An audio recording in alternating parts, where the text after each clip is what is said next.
शाक्त धर्म। कौन धर्म? शाक्त धर्म। शाक्त धर्म। शाक्त धर्म। इसको जानने से पहले हम थोड़ा सा कहानी जानेंगे कि भगवान शिव क्या कैसे सृष्टि पे, शिव महापुराण की जो कथा है। शिव महापुराण देखिएगा अलग अलग तरीके से माना जाता है। अभी शाक्त धर्म की कहानी अलग है।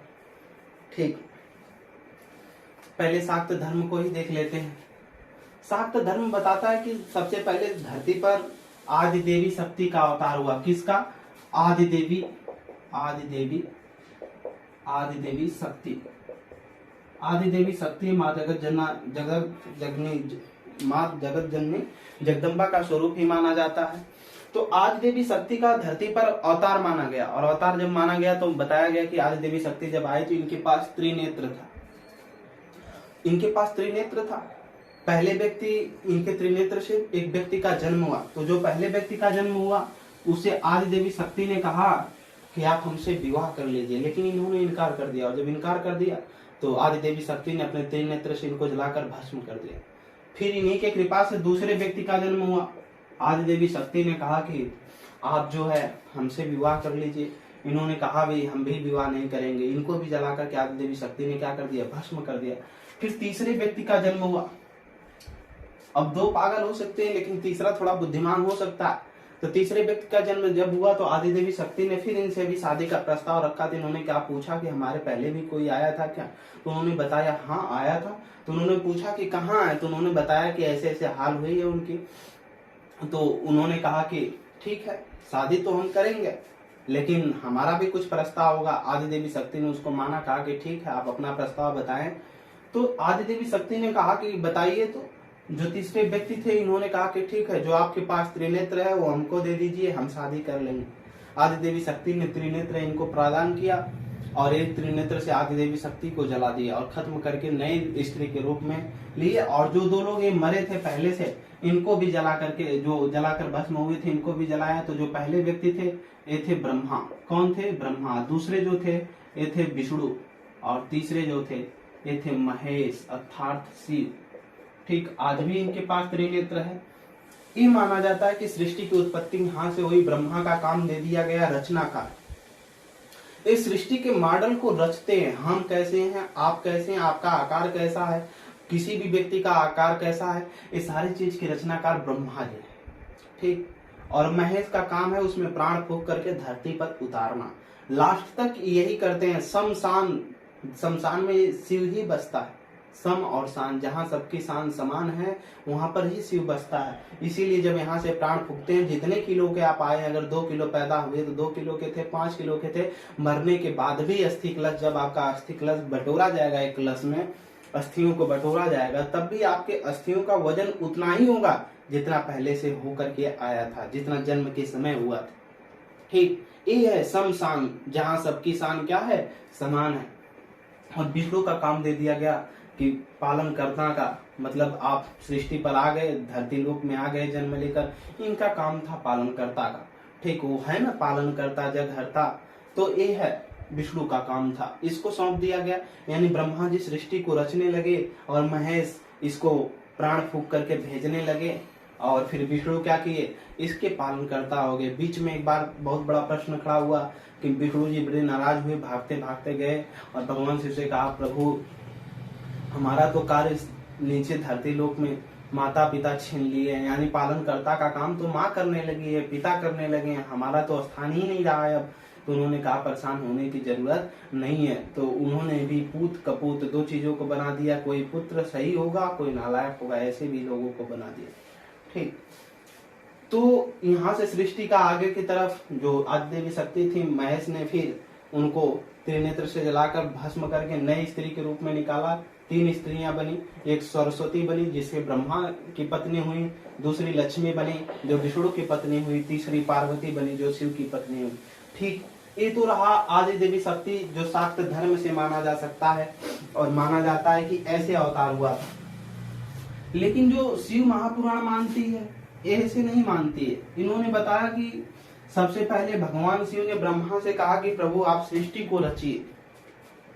क्या हुआ, भगवान शिव ने ब्रह्मा से कहा प्रभु आप किसको रचिए, सृष्टि को रचिए। तो उन्होंने कहा कि प्रभु हम सृष्टि को रचे कैसे। तो भगवान शिव ने उनको अर्धनारीश्वर रूप दिखाया। अर्धनारीश्वर रूप आधा नारी का आधे पुरुष का रूप उनको दिखाया। और जब अर्धनारीश्वर रूप का दर्शन कराया, और ध्यान रखिएगा अर्धनारीश्वर रूप का दर्शन सुबह नहीं उठ करके करना चाहिए, इसीलिए किसी भी मंदिर में अर्धनारीश्वर मंदिर का न तो पूजा की जाती है न लगाया जाता है। ठीक, अर्धनारीश्वर रूप की जो पूजा की जाती है केवल तीज व्रत के दिन महिलाएं करती हैं और नहीं किया जाता है, इसको अशुभ माना जाता है। अर्धनारीश्वर मंदिर या अर्धनारीश्वर का फोटो, अर्धनारीश्वर रूप को दिखाया ब्रह्मा जी को कि आप रचिए इसको, क्योंकि ब्रह्मा जी सृष्टि के क्या थे, रचनाकार थे। भगवान शिव ने जब उनको ब्रह्मा जी को अर्धनारीश्वर रूप दिखाया तो भगवान ब्रह्मा ने पूरा एकदम बेहतरीन तरीके से सृष्टि को रचने लगे। और जब रचे, पूरा रच दिए, सभी लोग धरती पर उतर के आए जितने लोगों को रचे। भगवान शिव नारायण से बोले, भगवान विष्णु से कि हे नारायण, ब्रह्मा जी ने हमारे नई सृष्टि की रचना की है, थोड़ा चलते हैं, लोक तल में चल करके देख करके आते हैं कैसा है वहां पर। लोक तल में आए तो देखे कि जगह जगह एकदम सब किन्नर ही किन्नर दिखाई दे रहे हैं, क्योंकि ब्रह्मा जी नर और मादा में पहली बार भेद नहीं कर पाए थे। उन्होंने अर्धनारीश्वर रूप को देखा, आधा नारी का आधे पुरुष का उसी में उतार दिया, और उतार दिया तो फिर इसके बाद देखे कि जगह जगह एकदम किन्नर ही किन्नर दिखाई दे रहे। इस पे भगवान जो नारायण थे विष्णु वो हंस पड़े देख करके। तो भगवान शिव को गुस्सा आ गई। उन्होंने कहा हे नारायण, तुम हमारी सृष्टि को देख करके हंसते हो, जब हंसते हो तो तुमको भी एक दिन धरती पर किन्नर बनना पड़ेगा। तो सबसे पहले जो सृष्टि में आए हुए हैं वो किन्नर माने जाते हैं, शिव महापुराण के अनुसार कि किन्नर हैं। ठीक, और जब भगवान विष्णु को श्राप मिला था तो उन्होंने, जब महाभारत का युद्ध हो रहा था तो भीम जो वनवास में गए थे, एक बार वनवास, उनको भी वनवास हुआ था, वनवास के दौरान ही फिर वनवास हो गया था। उसी समय उन्होंने अलोपी नामक एक महिला से शादी कर लिया था, उसी का लड़का पैदा हुआ अहरावन। तो जब बलि देने की बात आई, जब महाभारत का युद्ध प्रारंभ हो रहा था तो उस समय आया कि बलि देना है, जब बलि देंगे दोनों तरफ से एक एक लोग तभी युद्ध प्रारंभ होगा। तो उधर भाई कौरव लोग 100 थे, एक दे दिए तब भी 99 बचे, इधर 5 भाई थे, अगर एक देता तो 4 बचते, तो दिक्कतें थी।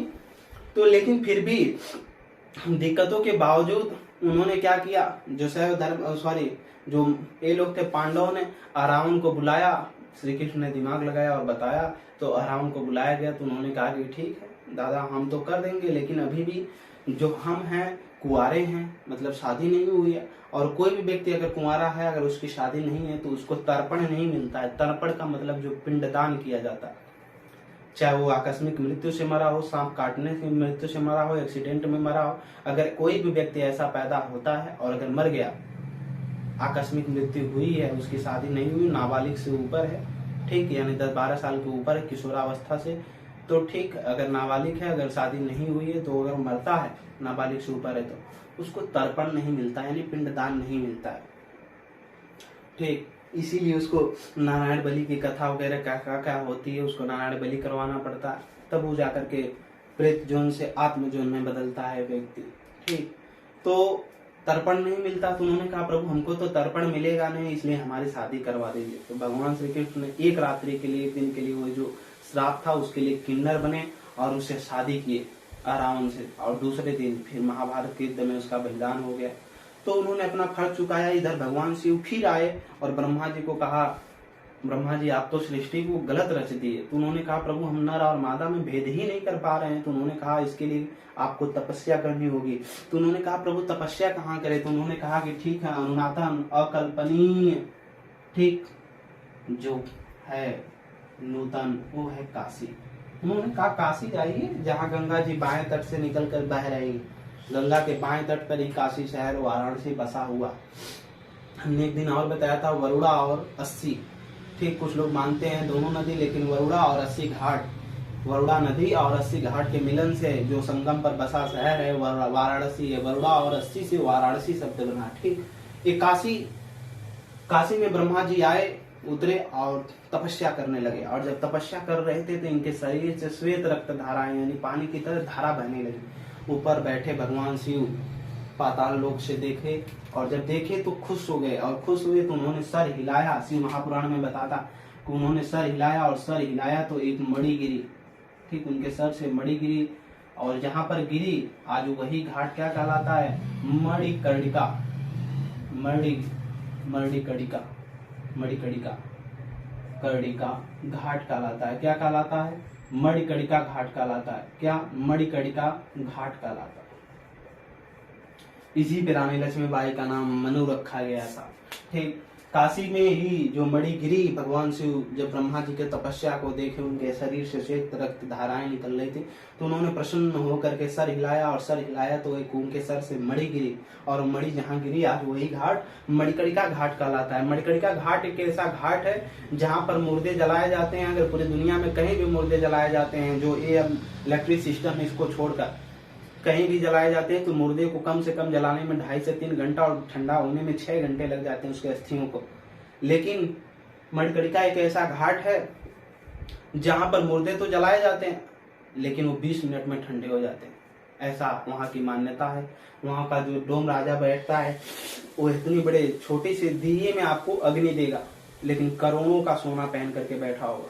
ठीक, राजा हरिश्चंद्र ने भी इधर हरिश्चंद्र घाट और यहाँ पर भी नौकरी किया था डोम का। फिर इसके बाद बताया जाता है कि काशी में मरने वाले को जो मोक्ष की प्राप्ति होती है, इसको प्राप्त देखने के लिए, तो जो काशी में मोक्ष की प्राप्ति होती है, माना जाता है कि उस व्यक्ति का जो बायां कान है वो मुड़ जाता है, इस तरह से टूटा हुआ मिलेगा। ठीक ना, अगर मरने के बाद अगर उसका बायां कान टूट जाता है, मुड़ जाता है, तो वो व्यक्ति को मोक्ष की प्राप्ति हो जाती है। सबको प्राप्त नहीं होती, बस उसी का जिसका कान टूटा हुआ है। ठीक, चलिए, तो ये रहा भगवान शिव की। तब ब्रह्मा जी को नर और मादा में ज्ञान हुआ और उन्होंने सृष्टि को रचा। फिर जो मनु पढ़े हैं ना, मनु के बारे में, वही मनु संहिता जो है, उसे फिर सृष्टि का कार्यक्रम आगे बढ़ा। तो ये रहा। अब हम देखेंगे शाक्त धर्म में सृष्टि का जन्म कुछ है हुआ। कुछ लोग मानते हैं कि हमारा जन्म बंदरों से हुआ है। तो ये पश्चिमी यूरोप देखिए, हम भारत के लोग दूसरे लोगों के बनाए हुए खाने को हमारे खाने की आदत है। हमने अब तक दुनिया को 0.0 और CO2 के अलावा कुछ दिया नहीं है, न दे पाएंगे लग रहा है। ठीक ना, दुनिया। लेकिन APJ अब्दुल कलाम, डॉक्टर होमी जहांगीर भाभा, इन लोगों की भी बहुत बड़े देन है वैज्ञानिक में कि इन्होंने ये, और इसके बाद सतीश जो थे धवन, जिनके नाम पे सतीश धवन केंद्र है श्री हरिकोटा में, इन सब लोगों की बहुत बड़ी महानता रही है कि जो हमारे देश को कुछ दिए हैं। ठीक ना, जो दुनिया में लाकर खड़ा करने लायक, बोलने लायक छोड़ा। उसके पहले हमने अभी तक जान लीजिए कि सर्वाधिक जो दिया है, 0 को लेकर कूद रहे हैं, 0.0 को और CO2 को, सर्वाधिक मात्रा में CO2 देते हैं। और मानते हैं दूसरे देश ने, जो यूरोप के लोगों ने बताया, यूरोप के वैज्ञानिकों ने, डार्विन वगैरह जो भी सिद्धांत दिए कि हम मटर के दाने से ऐसे ब्रह्मांड विकसित हो गया और हम ऐसे ऐसे पैदा हो गए, फिर ऐसे ऐसे हो गया, डायनासोर खत्म हुआ तो मानव हुआ। ये सारी चीजें वो बंदर, आज भी अपने जीवन में हमने अब तक 24 से 25 सालों में देखा कि जब से होश में हैं तब तक तो बंदरों में कोई परिवर्तन ही ना आया, न उनके पूंछ में, न चलने में, न कुछ, कोई परिवर्तन नहीं है। तो इंसान अगर बंदरों से परिवर्तित रूप है, आज उसकी पूंछ कट गई, तो फिर तो कुछ परिवर्तन होना चाहिए इंसान में, और दूसरा जीव पैदा होना चाहिए। तो ऐसा क्यों नहीं हुआ? तो ये सब गलत बातें हैं। जो भी थ्योरी मिली हमने उसको पढ़कर उसको मानने लगे, जो भी आज वैज्ञानिक लोग मानते हैं। ठीक, तो शिव महापुराण ये मानता है, शाक्त पुराण आदि देवी शक्ति के अवतार से सृष्टि का जन्म मानता है। अभी विष्णु पुराण में देखेंगे तो उसमें अलग अलग तरीके का, उस पर अभी आएंगे तो कहानी को देख लिया जाएगा। ठीक, तो ये है काशी के बारे में हम लोगों ने देखा। आगे की तरफ देखेंगे हम शाक्त धर्म। क्या शाक्त धर्म देखेंगे? इसमें मुख्यतः, इस धर्म में मुख्यतः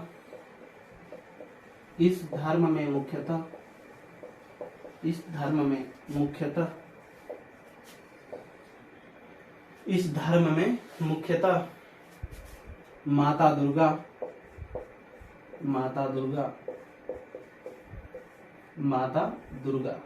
एवं माँ काली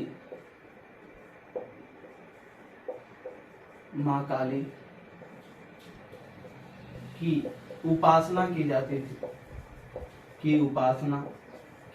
थी।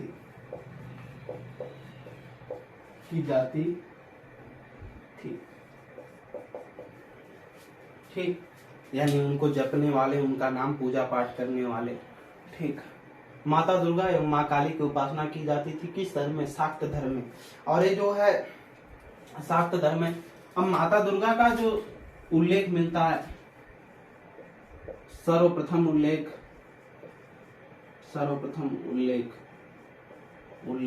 ये जो मिलता है मार्कंडेय पुराण में मिलता है। कहाँ? मार्कंडेय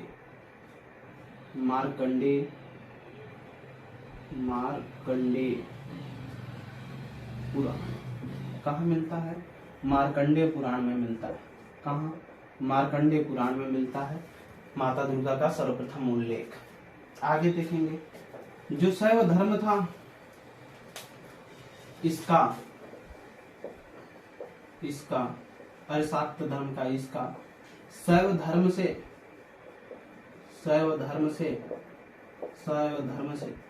घनिष्ठ संबंध था।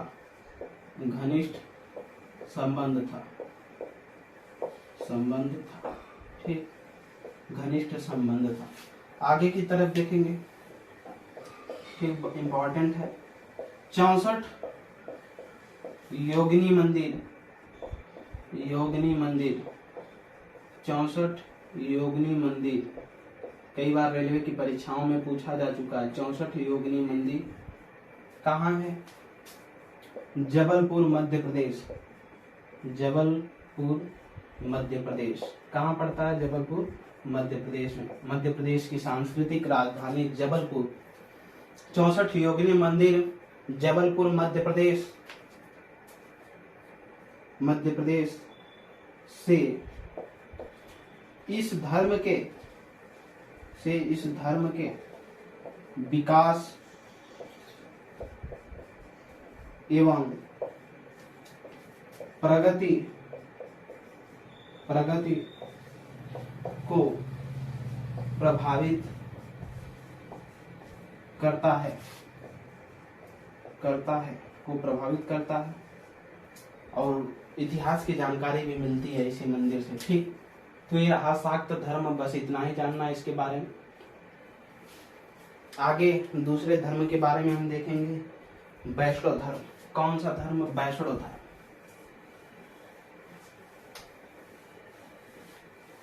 कोई भी दिक्कत, किसी भी तरीके की परेशानी, कोई आपकी बात, अपना विचार आप कमेंट सेक्शन में बता दें। ठीक, और ज्यादा से ज्यादा हमारे चैनल को लाइक, सब्सक्राइब, शेयर करिए जितना ज्यादा हो सके, और कमेंट बॉक्स में जरूर बताएं क्लास कैसे लगती है।